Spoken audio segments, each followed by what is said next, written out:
obra de Deus. Vamos aproveitar que estamos de pé e vamos abrir a palavra de Deus no livro de Daniel. Daniel, capítulo de número 5, uma passagem bastante conhecida de todos, mas o Espírito de Deus deseja ressaltar alguns pontos aqui nesta manhã a respeito desse importante texto. Abra a Bíblia no livro de Daniel, capítulo 5, iniciando do verso de número 1. Eu vou ler um trecho um pouco mais longo do que o de costume. Se você não tem a Bíblia, acompanhe a leitura com quem estiver mais próximo. Diz assim a palavra de Deus: O rei Belsazar deu um grande banquete a 1000 dos seus senhores e bebeu vinho na presença dos 1000. Havendo Belsazar provado o vinho, mandou trazer os vasos de ouro e de prata que Nabucodonosor, seu pai, tinha tirado do templo que estava em Jerusalém, para que bebessem neles o rei, os seus príncipes, as suas mulheres e concubinas.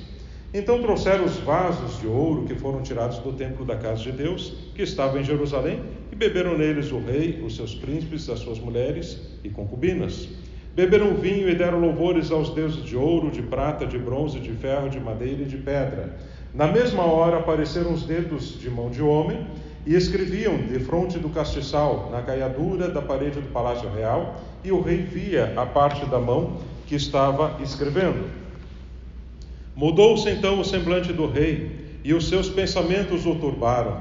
As juntas dos seus lombos se relaxaram, e os seus joelhos batiam um no outro. Verso 10. A rainha, por causa das palavras do rei e dos seus senhores, entrou na casa do banquete e respondeu, dizendo: Ó rei, vive para sempre. Não te perturbem os teus pensamentos, nem se mude o teu semblante.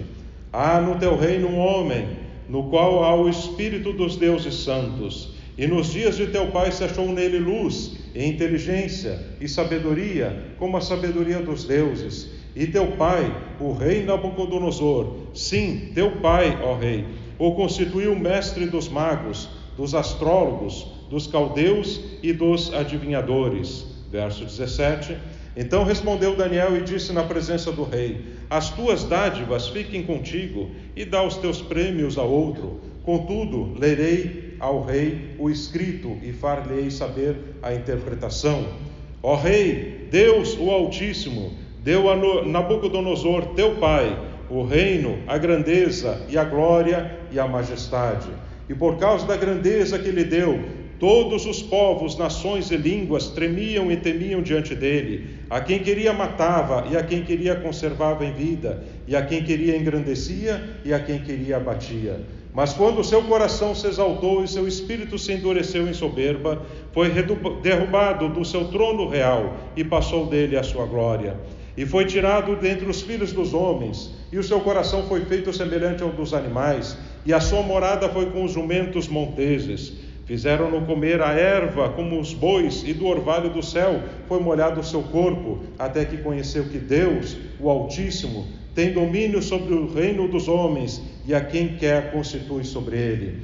E tu, Belsazar, que és seu filho, não humilhaste o teu coração, ainda que soubeste tudo isto, e te levantaste contra o Senhor do céu, pois foram trazidos à tua presença os vasos da casa dele, e tu, os teus senhores, as tuas mulheres e as tuas concubinas, bebestes vinho neles. Além disso, deste louvores aos deuses de prata, de ouro, de bronze, de ferro, de madeira e de pedra, que não veem, não ouvem, nem sabem, mas a Deus em cuja mão está a tua vida, de quem são todos os teus caminhos, a ele não glorificaste. Então dele foi enviada aquela parte da mão que escreveu o que está escrito. E este, pois, é o escrito que se escreveu: Mene, Mene, Tekel, Upharsin. Esta é a interpretação daquilo. Mene, contou Deus o teu reino e o acabou. Tekel, pesado foste na balança e foste achado em falta. Peres, dividido foi o teu reino e dado aos medos e aos persas. Então mandou Belsazar que vestisse a Daniel de púrpura e que lhe pusesse uma cadeia de ouro ao pescoço e proclamasse a respeito dele que havia de ser o terceiro no governo do seu reino. Amém. Aleluia. Podeis tomar assento, queridos. Este importante acontecimento na palavra de Deus mostra não só a grandeza de Deus, como também a sua justiça. Deus agiu de uma forma sobrenatural nesse banquete, onde Belsazzar, a palavra de Deus nos diz que ele era filho, mas isso era uma homenagem a Nabucodonosor, porque se você analisar bem a história, e a própria Bíblia fala sobre isso, Belsazzar não era realmente filho de Nabucodonosor, e sim era neto. Belsazzar era filho de Nabonido. No entanto, era comum naqueles dias se dar honra a alguém quando se reportasse a pessoa mais importante. A mesma coisa aconteceu com Jesus. Ninguém dizia Jesus, filho de José, mas diziam Jesus, filho de Davi. Por quê? Porque Davi tinha mais importância que José. Então isso aconteceu também nesta passagem. Aqui o rei Belsazzar, tido como filho de Nabucodonosor, ele dá um grande banquete. E nesses banquetes aconteciam muitas coisas. E era comum, a gente quando olha, por exemplo, pensa nos dias de hoje, que o povo tem uma educação mais aprimorada, né, e sabe se comportar melhor em banquetes, então não temos ideia realmente do que acontecia naqueles dias. Mas esse povo era tão terrível quando se fazia um banquete, que eles comiam até não poder mais. Eles comiam de tal forma que eles não conseguiam mais comer. E então iam para um lugar, e então vomitavam toda aquela comida e voltavam para o banquete para comer de novo. Estou falando de gente esquisita. Mas era assim que acontecia. Por quê? Porque eles queriam realmente viver na glutonaria, participar da glutonaria, pecar, ter o pecado da glutonaria. E banqueteavam-se por horas e por horas, e às vezes até dias se banqueteando. A palavra de Deus nos diz aqui que Deus havia enriquecido a Nabucodonosor. E aqui nós temos um importante ensinamento para os dias de hoje, que muitas vezes nós somos ensinados de forma errada. A palavra de Deus nos diz que Deus enriqueceu a Nabucodonosor. Deus o enriqueceu. Ele não enriqueceu porque ele seguiu os mandamentos de Deus. Prestem bem atenção. Ele não enriqueceu porque ele jejuava perante Deus. Ele não enriqueceu porque ele obedecia à voz de Deus. Ele não enriqueceu porque seguia a palavra de Deus. Ele não enriqueceu porque seguia as ordens de Deus. Ele enriqueceu porque Deus quis o enriquecer. Por que estou frisando tanto isso? Porque eu tenho bronca com essa teologia da prosperidade que as pessoas estão pregando nos dias de hoje, ensinando as pessoas que Deus é como um banqueiro que você pode chegar na presença dele e pedir riquezas. Deus é Deus. Ele está acima de todas as coisas, sua vontade é soberana. A quem Ele quer, Ele levanta, e quem Ele quer, Ele abate. Quem Ele quer, Ele enriquece, quem Ele quer, Ele empobrece. E a Deus seja glória para todos sempre, e amém. Nós não podemos jamais usar de métodos. E essa teologia da prosperidade fica pregando, não, se você der 10, você vai receber 100. Se você der 1000, você vai receber 10.000. Isso é mentira do diabo. Não é Bíblia. A palavra de Deus não nos orienta a fazermos tais coisas. A Bíblia é bem clara que Deus enriqueceu a Nabucodonosor, assim como enriquecia a Faraó, assim como enriqueceu a qualquer um, até nos dias de hoje. Ou vai dizer que grandes pessoas, grandes empresários nos dias de hoje vivem de jejum e oração e por isso que são ricos? Não são. Deus determinou assim, a Ele seja glória, amém. E você não tem nada que discutir com Deus sobre isso. Aleluia. Se Deus quer, Ele te levanta, Ele te enriquece. Se Ele não quer, Ele não vai te levantar, não vai te enriquecer. A vontade de Deus é soberana. Aleluia. Aleluia. A palavra de Deus é bem clara. Daniel está falando a Belsazzar e está dizendo: o Deus Altíssimo engrandeceu o teu pai. Havia um propósito de Deus para que o reino da Babilônia, o império babilônico, tomasse conta no mundo daqueles dias. Havia um propósito. E o triste desse propósito é que o povo de Israel estava envolvido, ou melhor, a nação estava envolvida, porque foram levados cativos para a Babilônia. Toda a terra de Judá foi levada cativa para a Babilônia. Não Israel, que Israel estava ao norte, mas Judá foi levado cativo para a Babilônia. E aqui nós vemos que este rei deu então esse grande banquete. E ele fez uma coisa que jamais deveria ter sido feita. Ele tocou nas coisas sagradas de Deus. Ele tocou nas coisas sagradas de Deus. Esse texto aqui nos chama a atenção para o temor que nós temos que ter com as coisas de Deus. Eu tenho dito isso muitas vezes. Você quer brincar, brinca com muitas coisas, mas não brinca com as coisas de Deus. É isso aí. Não brinca com as coisas de Deus, elas são sérias. O que é de Deus e aquilo é sagrado e não deve ser tocado. Cuidado com aquilo que você faz, cuidado com aquilo que você fala. E este rei, imprudentemente, sem dar valor algum às coisas, e aqui nós vemos um outro ponto importante, porque ele recebeu tudo pronto. O rei Belsazar recebeu tudo pronto. Nabucodonosor conquistou, levantou, fez o império acontecer. Deus estava com ele, porque havia um propósito, mas o império aconteceu por causa de Nabucodonosor. Já Belsazar, que deu a sequência no reinado, recebeu tudo pronto. E aqui nós temos um grande problema também. Há muitas gerações que recebem as coisas prontas e não dão valor ao trabalho dos seus antecessores. Você pai, você mãe, tem que orientar o teu filho, tem que ensinar o seu filho e mostrar a ele o preço que você pagou e o preço que custa aquilo, para que venha dar valor. Porque aqui Belsazar, nós vemos que ele não deu valor. Porque se ele tivesse respeitado as leis de Deus e tivesse respeitado aquilo que Nabucodonosor tinha passado a ele, ele teria agido de uma forma totalmente diferente.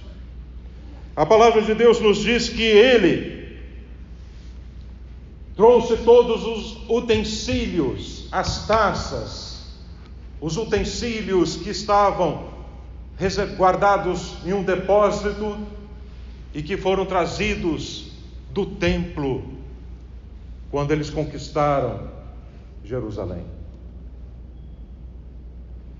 E não foi trazido apenas para estar diante do rei, mas foi usado naquele banquete, violando assim as ordens de Deus. Eu quero te dizer uma coisa: você pode fazer muitas coisas neste mundo e Deus não está dando muita importância. Agora, a hora que você toca nas coisas dele, você vai comprar bronca. E a situação vai ser séria para o teu lado. Você pode fazer muita coisa nessa vida e Deus não está dando muita importância, mas a hora que você tomar algo da parte de Deus, a hora que você falar algo contra alguém que é usado por Deus, cuidado, porque Deus vai agir. Deus vai agir, pode ter certeza disso. E a palavra de Deus nos diz que Deus, aleluia, é que dá a direção. E deu a direção naquele dia a Daniel, mostrando a ele o que iria acontecer. Mas Belsazar, ele estava envolvido naquela atmosfera daquele banquete, com as suas dançarinas, com as suas concubinas, e não se sabe, a Bíblia não diz quantas horas foi aquele banquete, ou se foi mais, inclusive, do que um dia, não sabemos. Mas a palavra de Deus nos diz que apareceu os dedos como a mão de um homem. Não era a mão de Deus. Vejam bem, não era a mão de Deus. O texto não diz que era a mão de Deus. Era a mão como de um homem. E que Deus mandou aquele sinal escrevendo ali.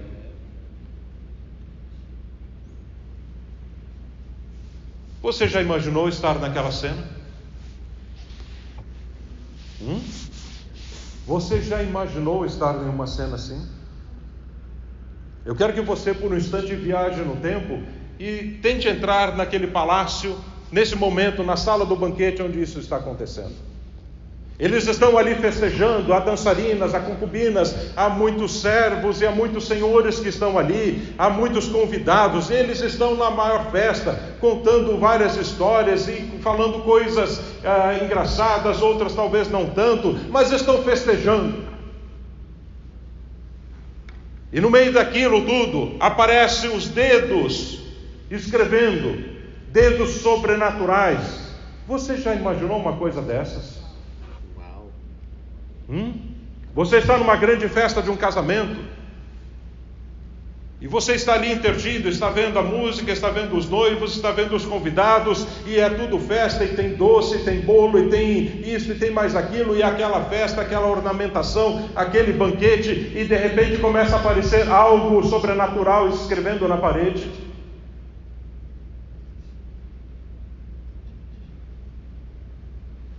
A Bíblia diz que caiu o semblante do rei. Seus ombros relaxaram e seus joelhos batiam um no outro. Era rei, mas começou a tremer. Tinha visto muita coisa, mas aqui ele começou a tremer. Porque o sobrenatural de Deus ultrapassa o nosso entendimento. Você pode ver um gigante na tua frente, mas você está vendo o tamanho dele. E você pode usar de uma estratégia e você pode até vencê-lo. Não é assim, não. Porque você está vendo, está ao teu alcance e você sabe a tua capacidade e imagina a capacidade do gigante. Agora, o sobrenatural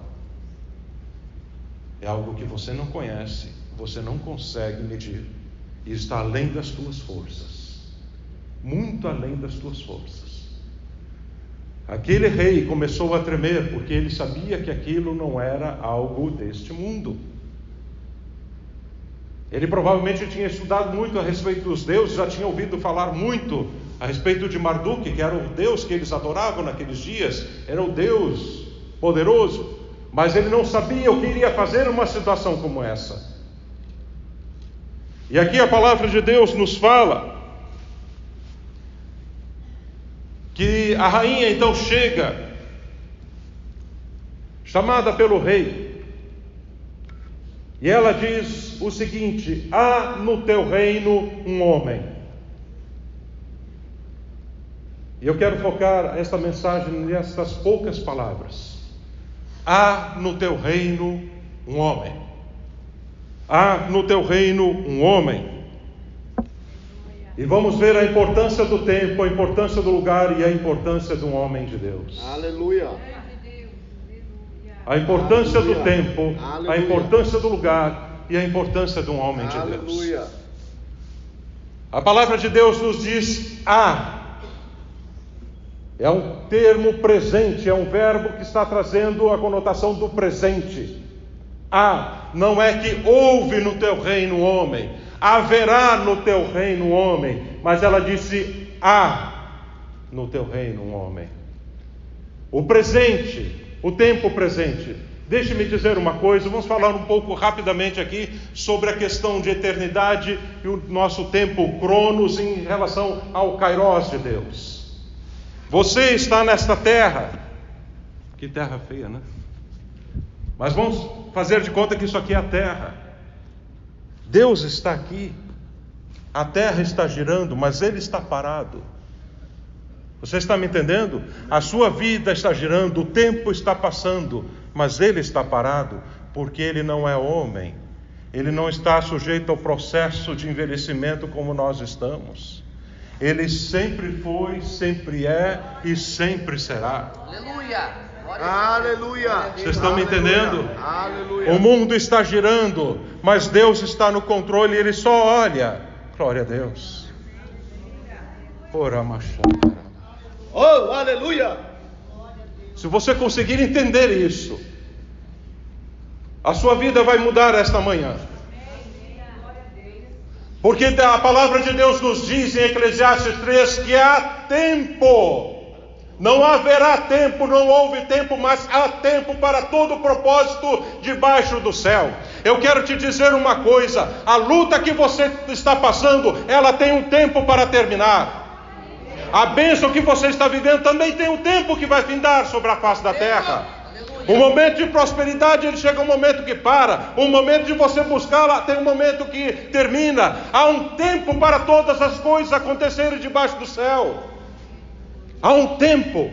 Não haverá um tempo. Não houve um tempo. Há um tempo. Glória a Deus. Aleluia. Isso mostra que Deus tem tudo no controle.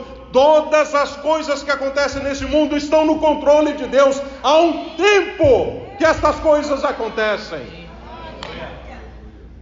Há um tempo de Deus sobre a tua vida. Aleluia. Há um tempo. Pastor Leandro, você está vivendo o tempo de Deus? Evangelista Jamilson, Pastor Tom, nós estamos vivendo no tempo de Deus. Há um tempo de Deus, há um tempo que você está lá acamado, mas há um tempo que Deus te levanta. Há um tempo que você está doente, mas há um tempo que Deus te cura. Há um tempo que você está em sofrimento, mas há um tempo que Deus te tira do sofrimento. Há um tempo que você passa problemas, mas há um tempo que Deus te tira dos problemas. Há um tempo de Deus para todas as coisas. Aleluia. Esse deserto que você está passando, ele vai terminar. Há um tempo sobre ele. Aleluia. Glória a Deus. Glória ao Senhor Deus. Há um tempo sobre todas as coisas. Aleluia. Deus determinou nos céus um propósito e um plano para cada um de nós. Aleluia. Você não está aqui por acaso. Você é um instrumento de Deus. Você é especial para Deus. Aleluia. Não deixe as pessoas dizerem que você não vale nada, que você não serve para nada, que você é um imprestável, que você nunca vai fazer as coisas direito, que você só vai errar todos os dias, que você é um bola fora, um bola murcha. Não aceite nada disso. Ouça aquilo que o Espírito de Deus diz. Você é especial para Deus. Aleluia. Os homens podem não te valorizar, mas você é especial. Os teus amigos podem não te dar valor, mas você é especial. Aonde você vai no teu trabalho pode não te valorizar, mas você é especial. Pode ser na igreja até que não te valorize, mas você é especial. Diante de Deus, você é uma peça única em seu quebra-cabeça. Aleluia. Glória a Deus. Glória. Há um tempo para Aleluia. todas as coisas. Glória ao Senhor Deus. Há um tempo para todas as coisas. Aleluia. Aleluia. Glória seja dada ao nome do Senhor. Aleluia. Glória. Tudo está no horário. Yes. Quero deixar isso bastante claro. Tudo está no horário. Uau, forte, hein? O relógio de Deus não adianta e não atrasa. Uau. Tudo está no horário de Deus. Não há homem que possa adiantar ou atrasar o relógio de Deus. Não há nada nesse mundo que possa adiantar ou atrasar o relógio de Deus. Tudo está no horário. Os acontecimentos que se dão lá fora, os acontecimentos que se dão na sua vida, todas as coisas estão no horário de Deus. Glória a Deus. Aleluia. Aleluia. Glória. Glória. Quando se estuda o livro de Gênesis, estamos estudando, começamos um novo curso agora, da Bíblia, capítulo por capítulo, e começamos a falar sobre isso, e entramos no capítulo 1 de Gênesis. E quando você estuda um pouco mais sobre o livro de Gênesis, e vê quando Deus diz, haja luz, as pessoas em geral pensam, não, é o sol. Não tem nada a ver com o sol. Ele estava colocando já os tempos e as épocas que iriam surgir. Ele já estava fazendo separação entre a luz e as trevas. E ele estava dizendo, eu vou estar em toda parte, em todo lugar, porque até mesmo a ciência admite que os átomos, eles têm partículas da luz. Deus é luz e nele não há treva alguma. Aleluia. Albert Einstein, certa vez, ele falou sobre a teoria da relatividade e disse: se o homem viajasse à velocidade da luz, não envelheceria. Sabia disso? Não envelheceria. Você poderia viajar 1 milhão de anos pelo espaço e voltaria tão jovem quanto saiu daqui. O mundo aqui envelheceria, mas você continuaria jovem. Se tivesse uma astronave tão rápida para viajar à velocidade da luz.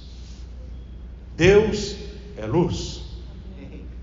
O tempo é diferente. Nós ficamos preocupados, amanhã o que tem que fazer, de tarde o que eu tenho que fazer, e os nossos dias passam tão rápido. E a Bíblia nos diz que nós somos como uma neblina que se dissipa.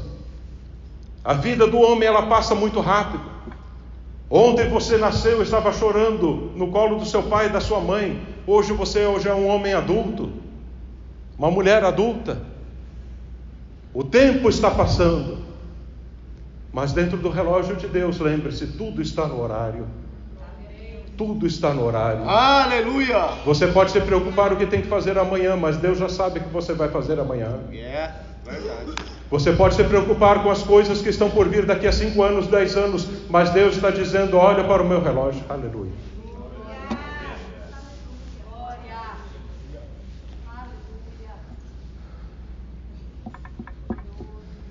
Quando eu estava em Charlotte, anos atrás, Deus me deu um sonho. Estávamos caminhando em uma estrada, havia campos dos dois lados, campos verdes dos dois lados. E eu sabia que aquela era uma caminhada, eram muitos obreiros, era muita gente caminhando naquela estrada. E eu sabia que aquele era o caminho de Deus. E eu, em determinado momento, disse, olhando para o céu, vi as nuvens e disse, Senhor, eu gostaria de ver o teu relógio, o relógio de Deus. E Deus falou, olhe para o céu. E logo atrás de uma nuvem surgiu um arco brilhante e os ponteiros, e já marcava quase meia-noite. Então rapidamente a nuvem cobriu. Nós somos os trabalhadores da 10ª hora. São os últimos. O relógio de Deus está quase marcando a meia-noite. Jesus vai voltar. Aleluia! Prepara-te. Aleluia! Prepara-te. Prepara-te. Aleluia! A importância do lugar. Já vimos a importância do tempo. E agora a importância do lugar. A palavra de Deus nos diz, no teu reino. No teu reino. Reino indica domínio. Reino indica posição. Reino indica lugar. Todos nós temos um reino. Todos nós temos um reino. Pastor, eu não tenho reino, não. Eu não sou como Belsazar, eu não tenho aquele palácio, aquelas coisas, não. Mas você tem um reino no teu coração. Você tem um reino junto aos teus. Você tem um reino. E a palavra de Deus nos diz que há no teu reino um homem. Um reino. O ser humano gosta de ser rei. Essa é a grande verdade. Desde o livro de Gênesis, quando Adão e Eva buscaram, e quero deixar bastante claro ali, as pessoas dizem que foi Satanás que foi a principal armadilha, que criou toda aquela situação, mas na realidade o ser humano, ele foi induzido pelas suas próprias paixões, e Satanás encontrou a brecha e entrou e fez tudo o que fez. Deus colocou o livre-arbítrio no homem, e nós temos o livre-arbítrio. E eles queriam ser como Deus. Foi isso que Satanás disse, vocês vão ser como Deus. E o homem continua nessa busca até os dias de hoje. Ainda quero ser como Deus. Por que vocês acham que tantos fazem tantas maldades no mundo de hoje para ter o seu reino? Há vidas que sacrificam outras vidas, escravizam outras vidas.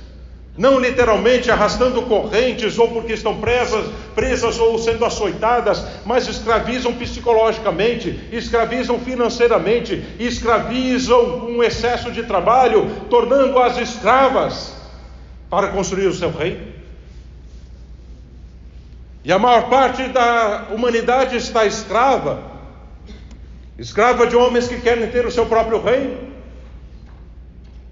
Você já viu quanto que você tem que pagar por certas coisas? E quanto você tem que correr por coisas muitas vezes que Deus já deu de graça para o homem e que na realidade você nem precisaria delas? Você está pagando para um reino. Mas há um outro reino, há o reino pessoal, há o reino nosso. Você quer mandar nas coisas, você quer ser o Senhor sobre todas elas. Na oração do Pai Nosso, Jesus disse: venha a nós o teu reino. e seja feita a tua vontade, assim na terra como no céu. O que Jesus estava falando? O meu reino tem que ficar para o chão, o reino dele tem que ser Senhor sobre a minha vida. Aleluia. Jesus já sabia que o homem tem um reino dentro do seu coração. Ele tem um reino, seja seu negócio, seja sua família, seja seus estudos, seja alguma coisa que está dominando você por dentro, até mesmo ministérios. Se constroem pequenos impérios como pequenos reinos, e o homem quer se sobressair, mas a Bíblia diz: venha a nós o teu reino, seja feita a tua vontade. Aleluia. Glória ao Senhor, Deus. Glória a Deus. Aleluia. Só quando você se submete ao reino de Deus é que então você vai ver as coisas começarem a acontecer. A palavra de Deus ainda nos diz a respeito da importância de um homem. Há um ditado que diz que um homem só não faz nada. Eu não sei de onde é que tiraram isso. Não sei de onde tiraram isso. Porque a minha Bíblia diz uma coisa diferente. Moisés estava só e fez o que fez. Noé estava só e fez o que fez.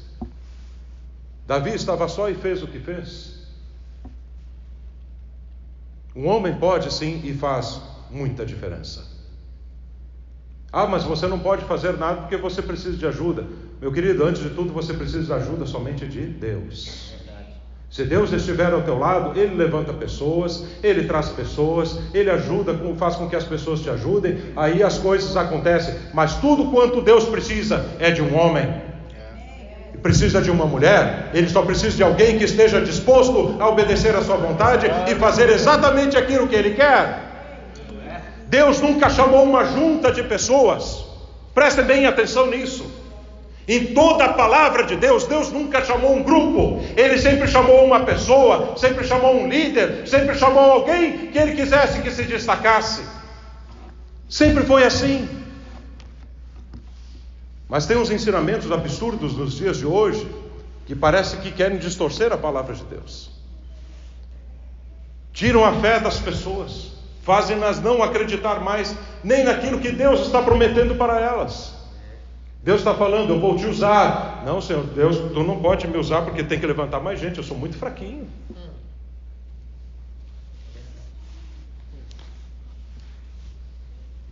Filho, eu vou te levantar. Senhor, ó, tem que botar mais gente, Senhor. Bota mais gente, porque eu sozinho não dou conta. Maior é aquele que está em vós do que aquele que está no mundo. Aleluia. Se Deus é por nós, quem será contra nós? Confia no Senhor e nas palavras do seu poder. Aquilo que Ele falou para você vai acontecer. Não importa o que o mundo diga, não importa o que os outros falem. Creia em Deus e confie nele, porque as suas promessas são imutáveis. Aleluia. Deus não é homem para que minta, nem filho do homem para que se arrependa. Dizia ele e não faria, ou falaria e não confirmaria. Aleluia. Deixa essa dúvida do diabo, porque isso não é de Deus. Deixa essa incerteza, porque isso não vem de Deus. Confia nas palavras do Senhor. Esteja certo das palavras que Ele falou ao teu coração. Ouça o que o Espírito está falando e obedeça. Aleluia. Glória. Glória ao Rei da Glória. Ah, no teu reino, homem. Ah, no teu reino, homem. Nos dias de hoje, parece que a palavra homem tomou um outro sentido. Parece que alguns, e eu estou falando agora o sexo masculino, parece que a palavra homem tomou um outro sentido. O homem parece que é aquele que tem que dizer bastante palavras sujas, tem que viver brigando, tem que viver bombardeando com os outros, tem que sair com muitas mulheres, tem que beber bastante, mas nada disso se constitui realmente num homem.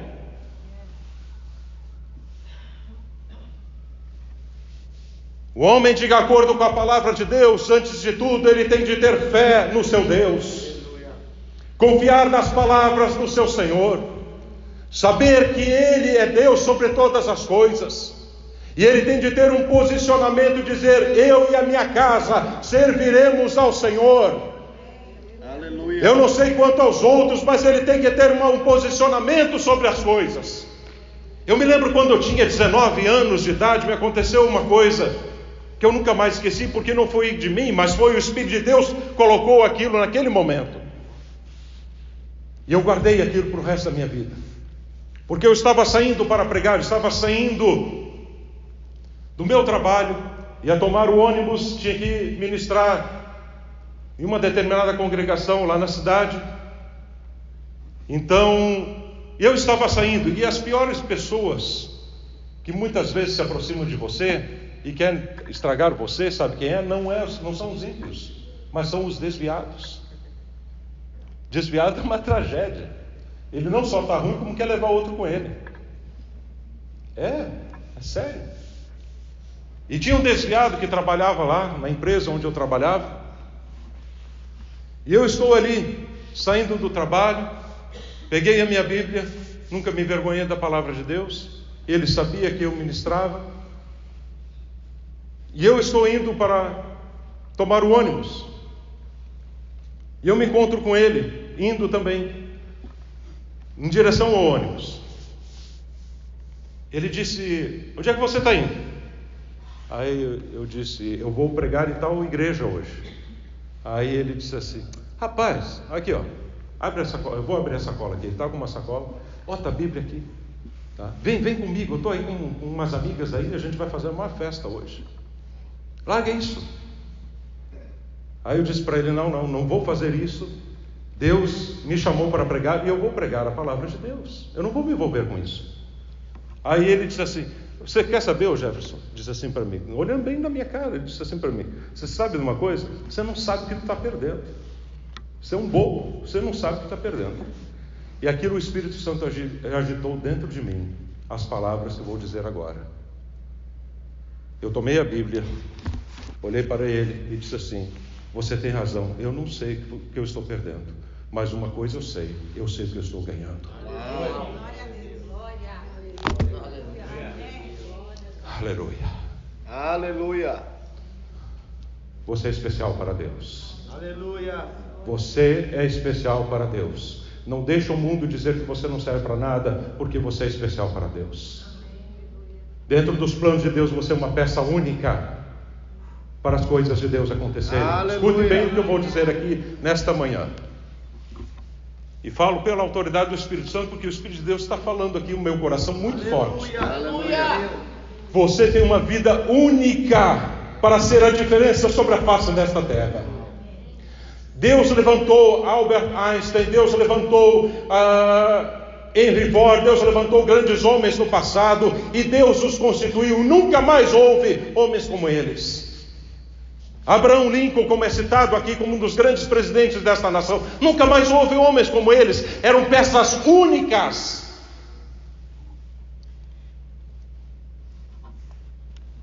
Você é uma peça única.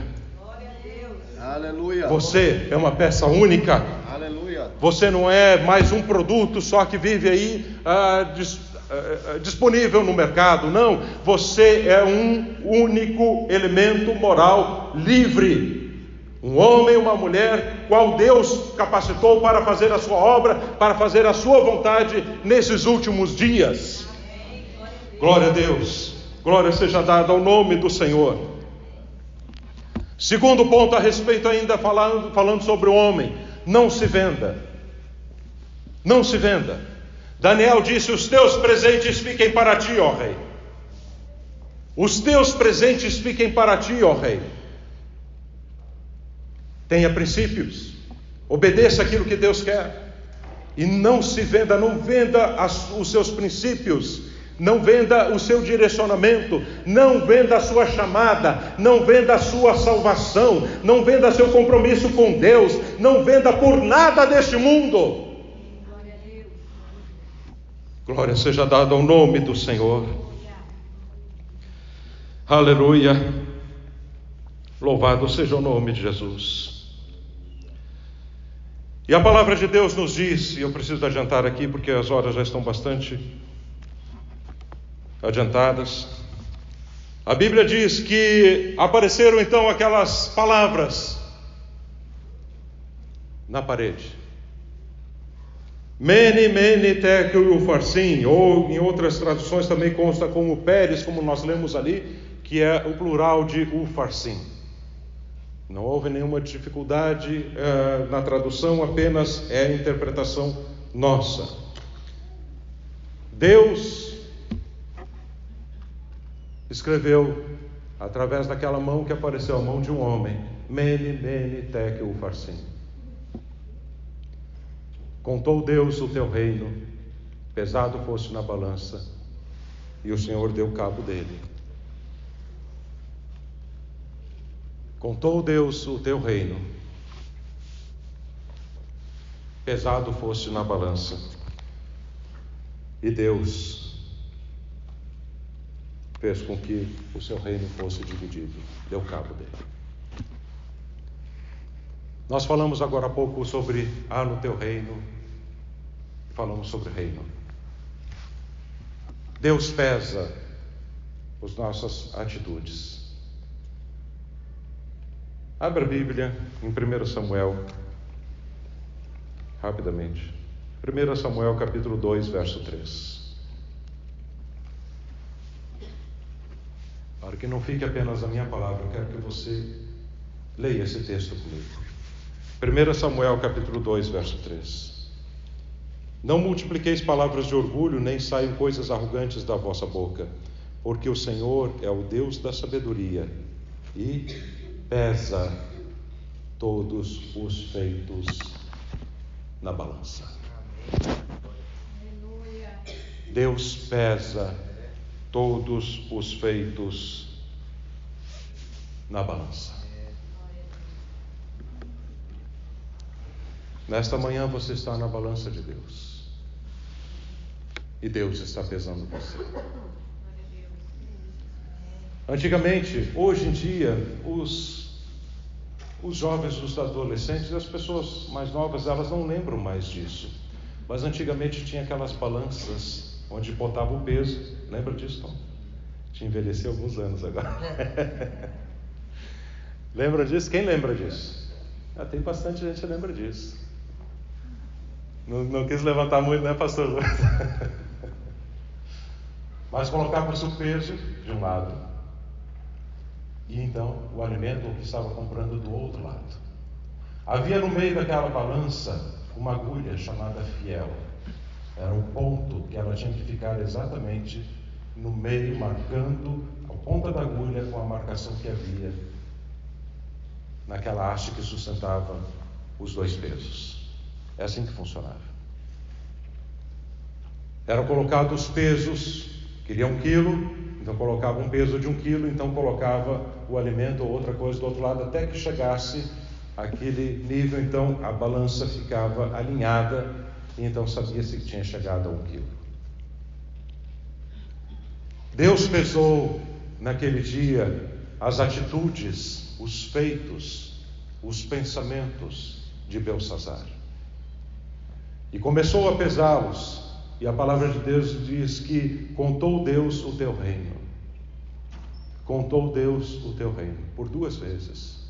E pesado foste na balança, e dividido foi o teu reino, porque foi achado em falta.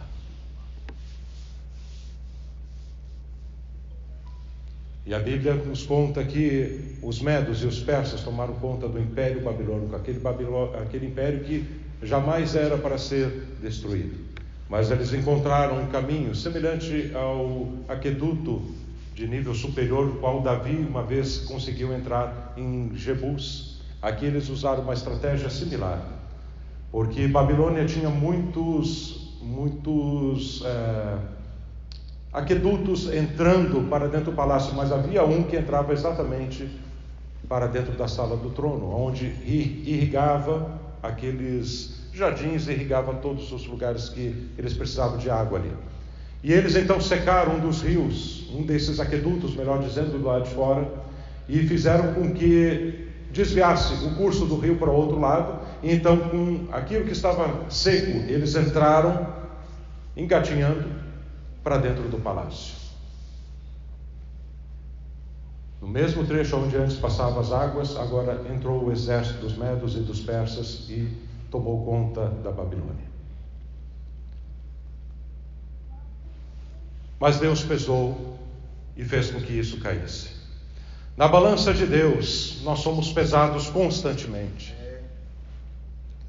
E de um lado, Deus começa a colocar os seus pesos. E começa a dizer: eu te dei vida, vai um peso. Eu tenho te dado saúde, vai outro peso. Eu tenho te dado uma família, vai outro peso. Eu tenho te dado vigor, vai outro peso. Eu tenho te dado um trabalho, vai outro peso. Eu tenho te dado paz, vai outro peso. Eu tenho te dado alegria, vai outro peso. Eu tenho te dado alimento, vai outro peso. Eu tenho te dado uma terra boa, vai outro peso. Eu tenho te dado uma igreja, vai outro peso. Eu tenho te dado um lugar de buscar e adorar o meu nome, vai outro peso. E vai peso, e vai peso, e vai peso. E você começa a olhar do outro lado: Senhor, o que eu tenho te dado? O que eu tenho feito para merecer tudo isso que está desse lado? O que você tem feito para merecer tudo que Deus tem feito por ti? Vamos nos colocar de pé, queridos. Glória.